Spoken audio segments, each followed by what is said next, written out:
There was no such thing as majority opinion in the country. Not enough Germans supported Hitler, not enough supported the Republic, and not enough supported the old-fashioned conservatives. Almost no one supported the old Kaiser in exile. After all the electioneering of the previous year, the political system had checkmated itself. Since July 1932, the two radical parties, the National Socialists or Nazis, German acronyms usually incorporate syllables rather than letters, and the Communists or the Commune, had composed a slim negative majority in the Reichstag. Given this, the other parties might have been expected to form a coalition to protect the Constitution and preserve law and order. But German politics didn't work that way. To understand how they did work, one must first understand the political divide that made even moderate Social Democrats unacceptable partners to the right-of-center groups. The inability of right and left to communicate, divided as they were on the issue of the November Revolution of 1918, which established the democratic Weimar Republic, and the stab-in-the-back legend, which blamed the revolutionaries for Germany's defeat in World War I, disabled every level of government. The right derided the new national flag, which replaced the imperial colors of black, red, and white as a despicable mix of black, red, and mustard. It dismissed volunteers in the Republican Civil Guard, the Reichsbanner, as Reich Bananas or Reich Bandits.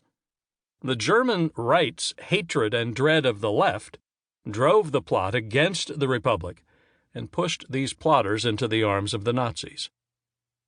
Yet those gathered in the Chancellery building had reached no agreement on the best political plan. It was now past 11 o'clock when Hitler and Papen were scheduled to present the new cabinet to President Hindenburg. Hitler, hoping to attain a Nazi-dominated supermajority in the Reichstag in order to revise or suspend the Constitution, pressed Hugenberg to endorse the proposal for one last round of elections.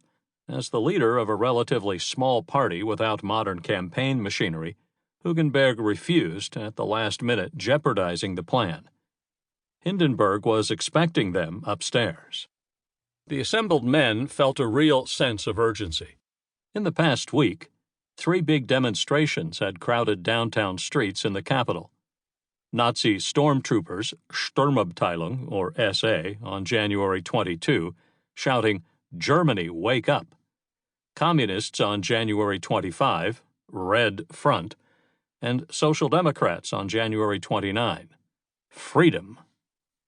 The negotiations to put Hitler in the #1 spot as Chancellor had been difficult, and most of the men in the room had heard rumors that the Army Command was unhappy, although no one was sure whether the Reichswehr opposed the return of Papen to that post, which journalists thought the likely but highly unfortunate solution to the present crisis, or intended to block the last-chance gamble on the people's demagogue Hitler, whose brown-shirted stormtroopers vastly outnumbered the government's regular soldiers. Maybe the army wouldn't move at all. In consultations, Hitler quickly promised not to use future election results to rearrange the composition of the new cabinet, in which Hugenberg and his allies occupied powerful positions. From the perspective of Hugenberg, who suspected that any plan calling for the dissolution of the Reichstag and new elections would strengthen the National Socialists and ultimately result in legislation overriding the Constitution and giving the Nazi leader emergency powers, Hitler's pledge was beside the point. The issue of elections was important. The decision would determine the division of power in the room that morning and the hardness of the envisioned dictatorship. Without new elections, the leaders of the nationalist unity government would rule by emergency decree, which required the consent of the president. The new autocrats would bypass the Reichstag, ignore its negative majorities, and push aside the democratic opposition. Such a solution would be frankly authoritarian, but it would leave power divided between the chancellor and the president and preserve the political influence of the various right-wing partners represented in the cabinet.